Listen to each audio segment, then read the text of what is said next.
Chapter 23. A Strike for Liberty. One day my lady came down later than usual and the silk rustled more than ever. "Drive to the Duchess of B.S., she said, and then after a pause, "Are you never going to get those horses' heads up, York? Raise them at once and let us have no more of this humoring and nonsense."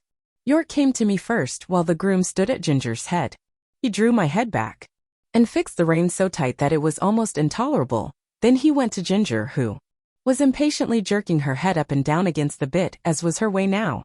She had a good idea of what was coming, and the moment York took the rein off the pterodon, order to shorten it, she took her opportunity and reared up so suddenly that York had his nose roughly hit and his hat knocked off. The groom was nearly thrown off his legs. At once they both flew to her head, but she was a match for them, and went on plunging, rearing and kicking in a most desperate manner. At last she kicked right over the carriage pole and fell down after giving me a severe blow on my near quarter. There is no knowing what further mischief she might have done had not York promptly sat himself down flat on her head to prevent her struggling, at the same time calling out, "Unbuckle the black horse. Run for the winch and unscrew the carriage pole. Cut the trace here, somebody, if you can't unhitch it." One of the footmen ran for the winch and another brought a knife from the house. The groom soon set me free from Ginger and the carriage and led me to my box. He just turned me in as I was and ran back to York.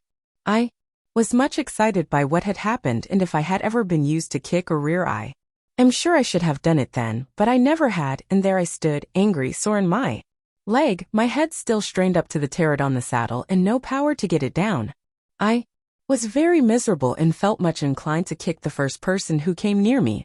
Before long, however, Ginger was led in by two grooms, a good deal knocked about and bruised. York came with her and gave his orders, and then came to look at me. In a moment he let down my head. "Confound these check reins," he said to himself. "I thought we should have some mischief soon. Master will be sorely vexed. But there, if a woman's husband can't rule her, of course a servant can't. So I wash my hands of it, and if she can't get to the Duchess' garden party, I can't help it." York did not say this before the men. He always spoke respectfully when they were by. Now he felt me all over, and soon found the place above my hock where I had been kicked. It was swelled and painful. He ordered it to be sponged with hot water, and then some lotion was put on. Lord W. was much put out when he learned what had happened. He blamed York for giving way to his mistress, to which he replied that in future he would much prefer to receive his orders only from his lordship, but I think nothing came of it, for things went on the same as before. I thought York might have stood up better for his horses, but perhaps I am no judge. Ginger was never put into the carriage again, but when she was well of her bruises, one of the Lord W.'s younger sons said he should like to have her. He was sure she would make a good hunter. As for me, I was obliged still to go in the carriage, and had a 52 fresh partner called Max. He had always been used to the tight rein. I asked him how it was he bore it.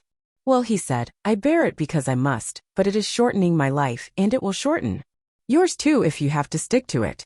"Do you think," I said, "that our masters know how bad it is for us?" "I can't say," he replied, "but the dealers and the horse doctors know it very well. I was at a dealer's once who was training me and another horse to go as a pair. He was getting our heads up, as he said, a little higher and a little higher every day. A gentleman who was there asked him why he did so. 'Because,' said he, 'people won't buy them unless we do. The London people always want their horses to carry their heads high and to step high. Of course it is very bad for the horses, but then it is good for trade. The horses soon wear up or get diseased, and they come for another pair.' That," said Max, "is what he said in my hearing, and you can judge for yourself what I suffered with that rein for 4 long months in my lady's carriage. It would be hard to describe, but I am quite sure that, had it lasted much longer, either my health or my temper would have given way. Before that, I never knew what it was to foam at the mouth, but now the action of the sharp bit on my tongue and jaw, and the constrained position of my head and throat, always caused me to froth at the mouth more or less. Some people think it very fine to see this, and say, 'What fine-spirited creatures!' But it is just as unnatural for horses as for men to foam at the mouth. It is a sure sign of some discomfort, and should be attended to. Besides this, there was a pressure on my windpipe, which often made my breathing very uncomfortable. When I returned from my work, my neck and chest were strained and painful, my mouth and tongue tender, and I felt worn and depressed.